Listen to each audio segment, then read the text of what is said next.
हिंदी में यूपीएससी की तैयारी से संबंधित प्रोग्राम्स को देखने के लिए सब्सक्राइब करें स्टडी IQIAS हिंदी। दोस्तों, अगर आप एशिया में रहते हैं तो ये पक्की बात है कि आप जलवायु परिवर्तन से परिचित होंगे और काफी हद तक परेशान भी होंगे। एशिया के बारे में अगर मैं बताऊं आपको, तो एशिया का तापमान ग्लोबल तापमान के कंपैरिजन में काफी तेजी से बढ़ रहा है। ये एक्सट्रीम वेदर इवेंट्स जो काफी ज्यादा मात्रा में एशिया में देखे जाते हैं, उनकी संख्या बढ़ती जा रही है और उनसे होने वाली क्षति भी बढ़ती जा रही है। लोगों की मौतें भी बढ़ती जा रही हैं और लोगों के जो घर हैं, प्रॉपर्टी है, उसका भी नुकसान हो रहा है। और ये बातें मैं नहीं कह रहा हूं, ये अभी हाल ही में आई जो रिपोर्ट है, WMO की रिपोर्ट है, नाम है state of the climate in Asia report. Asia को लेकर के एक रिपोर्ट जो जारी की गई है और जिसमें ये बताया गया है कि जो एशिया है, इस एशिया का जो तापमान है ग्लोबल एवरेज के कंपैरिजन में काफ़ी तेजी से बढ़ रहा है। आइए समझ लेते हैं इसको। आपको पता है कि ये गलती हमारी नहीं है, भुगत हम रहे हैं। मतलब हम का मतलब यहाँ पर एशिया से। और गलती किसकी है? गलती अगर आप देखेंगे तो अगर दोष ही देना है तो खुले शब्दों में हम दे सकते हैं वेस्टर्न कंट्रीज को या यूरोपियन कंट्रीज को। इन्होंने जब औद्योगिक एरा के समय में औद्योगिक क्रांति की और इंडस्ट्रियलाइजेशन में जो अपना विकास किया और उस विकास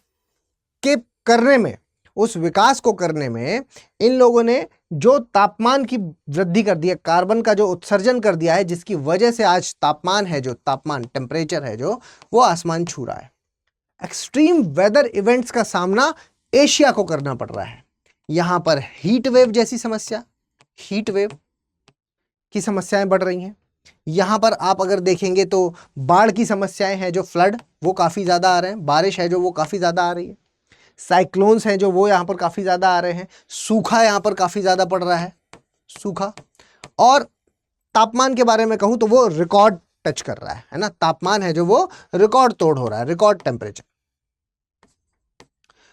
तो ये जो एक्सट्रीम वेदर इवेंट्स हैं जिनका सामना एशिया कर रहा है, सवाल ये उठता है, ये सारी बातें जो अभी तक मैंने आपको बताई, ये सब आप जानते हैं पहले से। इवन आप ये भी जानते हैं कि 2023 जो वर्ष था जिसके बारे में ये एनालिसिस है, ये 2023 जो वर्ष था ये वार्मेस्ट ईयर था, सबसे गर्म वर्ष माना गया है ना, सबसे गर्म वर्ष। इवन आप इससे भी ज्यादा एक स्टेप आगे जानते हैं कि जो 2024 अभी जो चल रहा है वो आने वाले समय का अभी तक का सबसे गर्म वर्ष होने वाला है। तो तैयारी कैसी है? सबसे गर्म होने वाला है 2024। तो सवाल ये उठता है कि तैयारी कैसी है, और इसी तैयारी पर जो चिंता है वो इस रिपोर्ट ने जताई है। उन्होंने बताया है कि जिस लेवल का हम क्लाइमेट प्रिडिक्ट कर पा रहे हैं, जलवायु का जो प्रिडिक्शन है, अनुमान जो लगाया जा रहा है कि जिस तरह के जलवायु में परिवर्तन होंगे, उसके हिसाब से अगर हम अनुमान की बात करें और एशिया की तैयारी की बात करें, एशिया के क्षेत्र के लोग की तैयारी है, जो तैयारी इससे निपटने के लिए, जलवायु परिवर्तन से निपटने के लिए, उसमें एक भारी गैप देखने को मिल रहा है। यह है मेन चिंता का विषय, भारी गैप है जो वो देखने को मिल रहा है। तो ये एक चिंता का विषय हमारे सामने आ जाता है कि इतनी बड़ी संस्था की जो रिपोर्ट जब इस तरह की बात करती है कि एशिया जैसा जो क्षेत्र है वो अगर इस संकट से गुजरेगा, तो जहां आप जान ही रहे हैं कि कितनी ज़्यादा मात्रा में पॉपुलेशन निवास करती है। इवन अगर मैं कुछ आपको क्लाइमेट के दुष्परिणामों का डेटा अगर मैं आपको बताऊं तो ध्यान रखिएगा कि पिछली साल का ही डेटा है ये कि 2000 लोगों की, इस आर्टिकल के हिसाब से 2000 लोगों की मौतें हुई हैं। 2000 लोगों की मौतें हैं जो वो इसमें हुई हैं। प्लस जलवायु के जो एक्सट्रीम प्रभाव हैं, उनका प्रभाव कितने लोगों पर पड़ा है? 9 मिलियन लोगों पर। 9 मिलियन से ज्यादा लोगों पर इसका प्रभाव देखने को मिला है।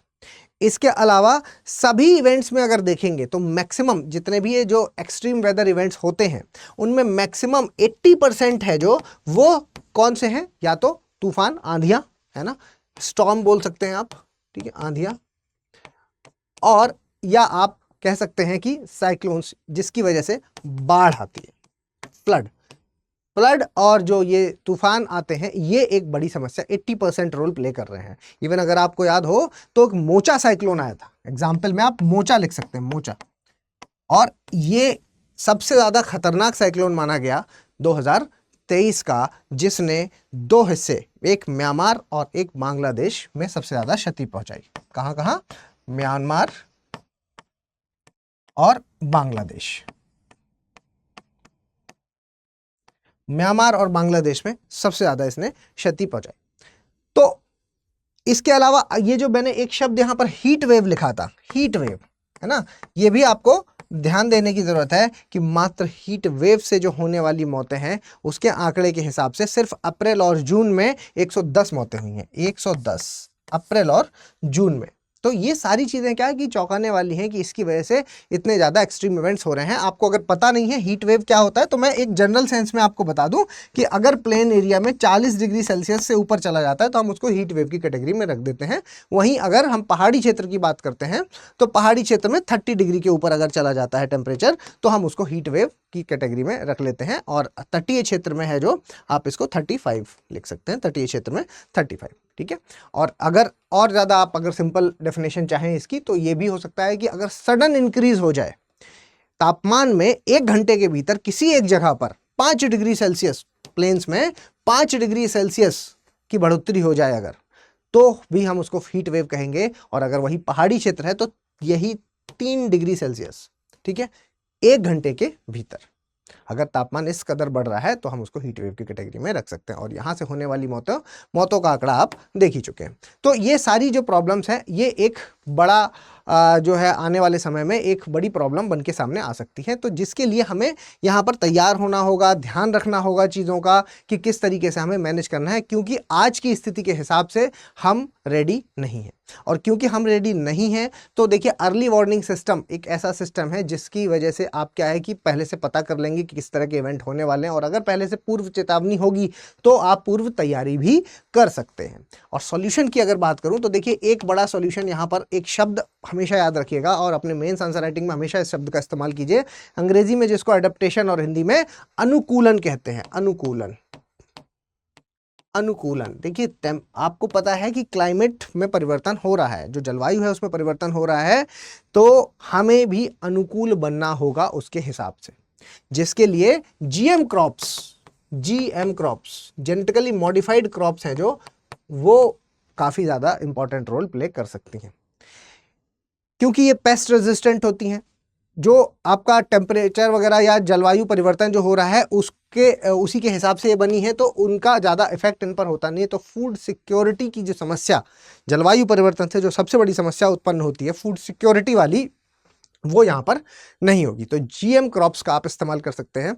इसके अलावा दूसरा, आप जो नदियां हैं, नदी जोड़ो परियोजनाएं आपने सुना होगा, तो इंटरलिंकिंग रिवर, क्योंकि कुछ नदियां हैं जहां पे हमेशा पानी रहता है और कुछ हैं जो सूख जाती हैं, तो अगर इनको इंटरलिंक कर दिया जाएगा तो हमेशा पानी मिलेगा, और पानी मिलेगा तो जल स्तर है जो वो आसपास का ठीक रहेगा। जल स्तर ठीक होगा तो पानी की बढ़ती हुई समस्या को हम कंट्रोल कर पाएंगे। तो आप यहाँ लिख सकते हैं interlinking of river, interlinking of river.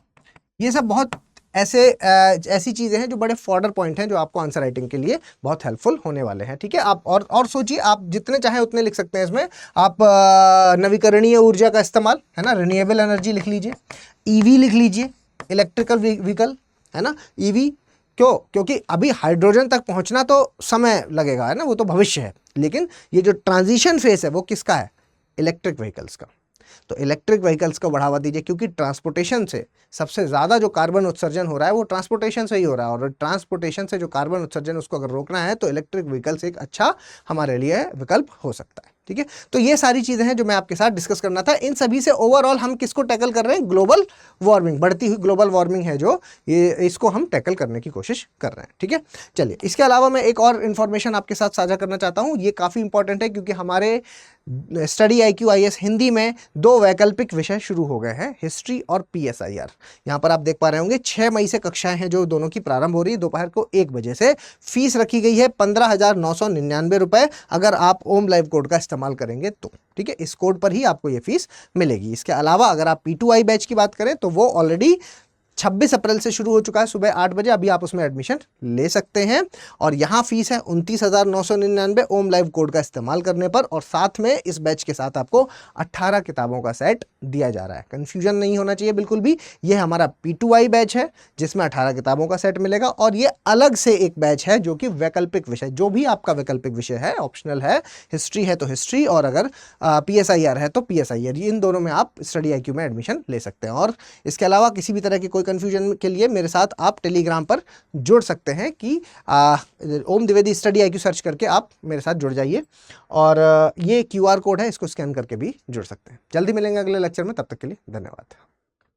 Hindi में UPSC की तैयारी से संबंधित प्रोग्राम्स को देखने के लिए सब्सक्राइब करें स्टडी IQ IAS हिंदी।